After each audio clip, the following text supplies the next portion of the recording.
A história de Cachoeirinha começa muito antes de sua emancipação. No início do século XIX, um jovem açoriano chamado João Batista Soares da Silveira e Souza, natural da ilha de São Jorge, atravessou o Atlântico e se estabeleceu na região. Por volta de 1813, recebeu uma grande concessão de terras, uma sesmaria que abrangia boa parte do território onde hoje está a cidade.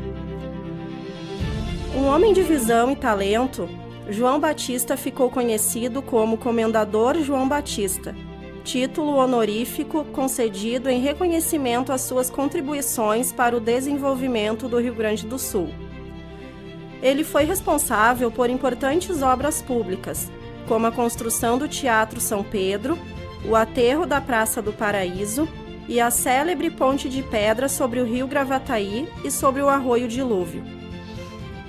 Em suas propriedades, organizou uma das maiores fazendas da época, a Fazenda dos Batista, um complexo rural com casa-sede, senzalas, pátios e plantações. A fazenda era um verdadeiro núcleo de vida econômica e social, ponto de passagem de tropeiros, carreteiros e viajantes que seguiam rumo ao interior. Com sua morte em 1870, as terras do comendador foram herdadas por seus sobrinhos e, aos poucos, loteadas, dando origem a povoados, ruas e bairros que formariam a base da atual Cachoeirinha. João Batista não foi apenas um grande proprietário rural, mas o pioneiro que delineou o território e a identidade da cidade. Entre os remanescentes de sua antiga fazenda está o Mato do Júlio, uma das últimas áreas verdes originais do município. Ali se encontra a histórica Casa dos Batista, símbolo da memória açoriana e do passado rural que deu origem à cidade moderna. O Mato do Júlio é mais do que um espaço natural. É o elo vivo entre o ontem e o hoje, um território que guarda as marcas do trabalho, da fé e da cultura de um povo.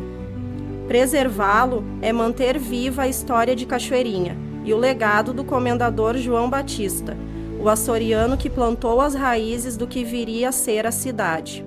Contribui para a diminuição da temperatura local e para a melhoria da qualidade do ar.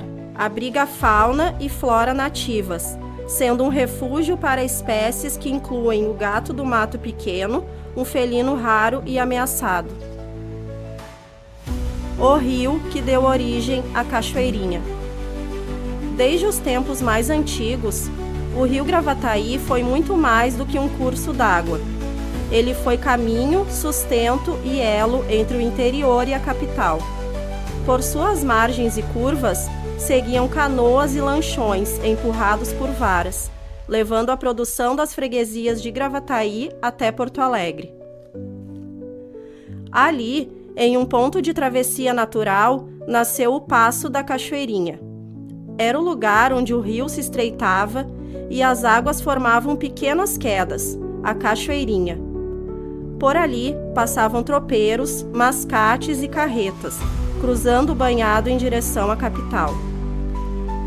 No século XIX, o passo tornou-se essencial. Em 1835, começou a ser construída uma ponte de pedra, em 3 arcos, que seria concluída em 1845. Essa ponte transformou o passo num ponto de encontro. Onde antes havia apenas a travessia, surgiram estalagens, armazéns e comércio. Era ali que se faziam negócios, se descansava o gado e se preparava o caminho até Porto Alegre. O aterro da ponte, finalizado em 1857, consolidou o trajeto.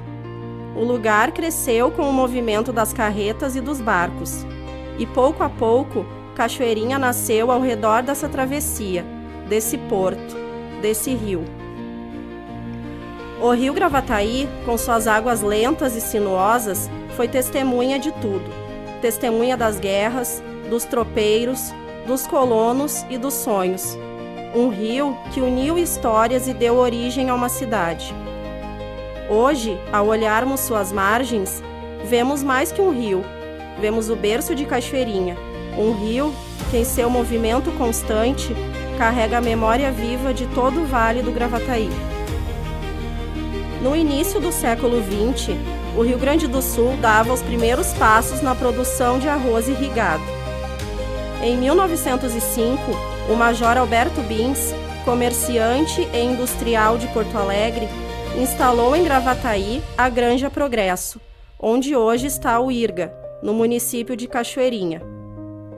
Ali, às margens do rio Gravataí, nasceram as primeiras lavouras experimentais, que logo se tornariam referência para todo o país. Bins, visionário e fundador do Sindicato dos Arrozeiros, trouxe técnicos e agrônomos para desenvolver novas variedades e tecnologias de cultivo.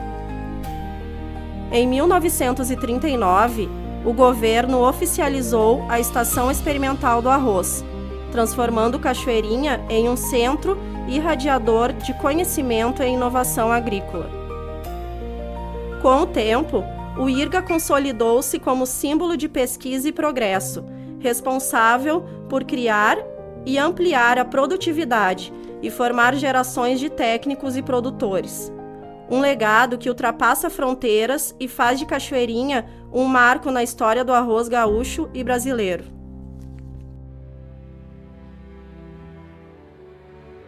No coração de Cachoeirinha, na Avenida Flores da Cunha, está a Casa de Cultura Demóstenes Gonzalez, um dos maiores símbolos da memória e da arte da cidade.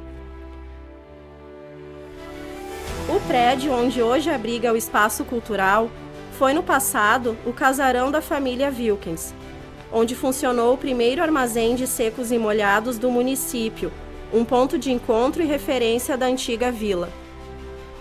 Décadas depois, a construção foi restaurada e em 28 de maio de 2016, reinaugurada pela Prefeitura como Casa de Cultura, homenageando o músico e maestro Demóstenes Gonzalez, importante nome da cultura cachoeirinhense. O projeto manteve as linhas originais da arquitetura histórica, adaptando o espaço para receber exposições, oficinas, apresentações e eventos artísticos. Hoje o local é um verdadeiro centro de convivência e criação, onde passado e presente se encontram, celebrando a identidade e o talento do povo de Cachoeirinha. No coração de Cachoeirinha, ergue-se um dos marcos mais simbólicos da história local, a Casa do Leite.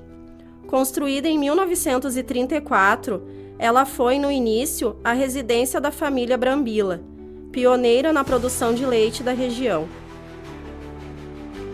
Com o tempo, o pequeno tambo instalado no local se tornou ponto de referência para a comunidade rural, que crescia às margens do antigo caminho de Porto Alegre a Gravataí. Foi essa ligação com a atividade leiteira que deu nome ao lugar, Casa do Leite.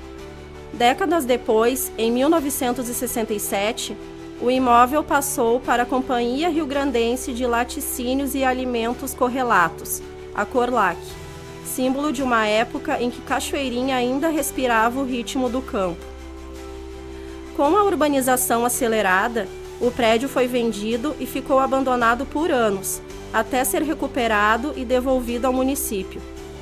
Em 2006, a Prefeitura iniciou sua restauração, transformando o antigo casarão em espaço de memória e cultura. Hoje, o Memorial e Espaço Cultural Casa do Leite guarda exposições, acervos e histórias que revelam as origens de Cachoeirinha, uma cidade que nasceu da simplicidade do campo e que, ao preservar esse patrimônio, mantém viva a lembrança de quem ajudou a construí-la. A história da paróquia São Vicente de Paulo se confunde com as próprias origens de Cachoeirinha. Quando a comunidade ainda pertencia à paróquia Nossa Senhora dos Anjos, de Gravataí, um pequeno grupo de fiéis começou a se reunir para celebrar missas e fortalecer a vida religiosa do então distrito. Foi em 25 de novembro de 1951 que se realizou a primeira missa no local, onde, anos depois, seria construída a Igreja Matriz. O crescimento da população e a fé do povo tornaram inevitável a criação de uma paróquia própria. Assim, em 30 de dezembro de 1955, o arcebispo Dom Vicente Scherer assinou o decreto que oficializou a paróquia São Vicente de Paulo. Pouco depois, em fevereiro de 1958, o padre Luiz Frederico Jeremias assumiu como primeiro pároco e liderou o grande desafio: erguer uma nova igreja. A construção da matriz foi fruto do esforço coletivo. Pedreiros, agricultores e comerciantes ajudaram com doações, trabalho e fé. Nomes como José Esbardelotto e Afonso Bazei ficaram marcados pela dedicação voluntária. Em novembro de 1974, a comunidade celebrou com orgulho a inauguração do piso da igreja, em uma missa solene com a presença de Dom Vicente Scherer. Desde então, a paróquia São Vicente de Paulo tornou-se um dos símbolos de Cachoeirinha. Não apenas um templo religioso, mas um marco de união, memória e esperança, onde cada tijolo carrega a história e a devoção de um povo. O nascimento do distrito de Cachoeirinha. Nos anos de crescimento de Gravataí, um pequeno núcleo começou a se destacar.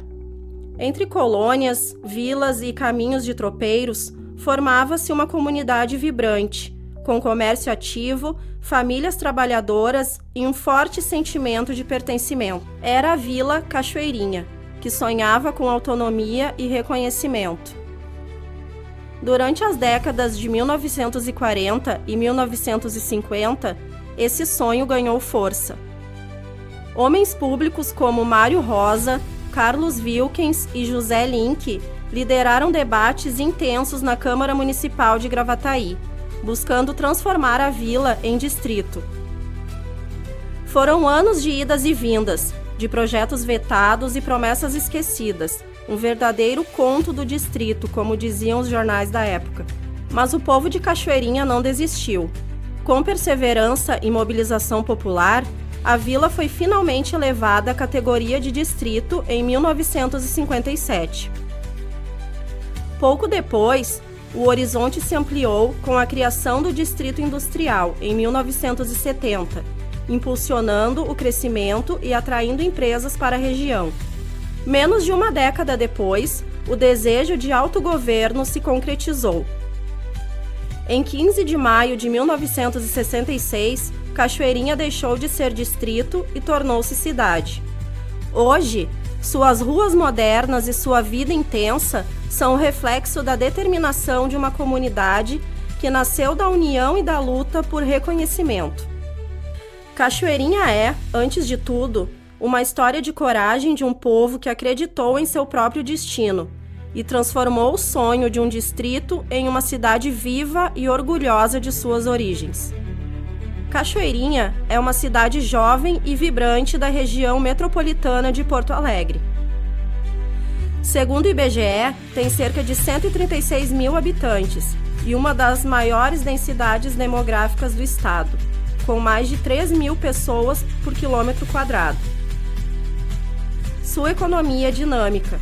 O setor de serviços responde pela maior parte do produto interno bruto, que ultrapassa 6 bilhões de reais, seguido pela indústria. Os indicadores sociais mostram a qualidade de vida crescente. A expectativa de vida chega a mais de 76 anos e o analfabetismo é inferior a 3%. Cortando a cidade de ponta a ponta está a Avenida General Flores da Cunha, a principal via de Cachoeirinha. Ela homenageia José Antônio Flores da Cunha, militar, advogado e político gaúcho, que governou o Rio Grande do Sul nos anos 1930 e foi um dos líderes mais influentes do seu povo.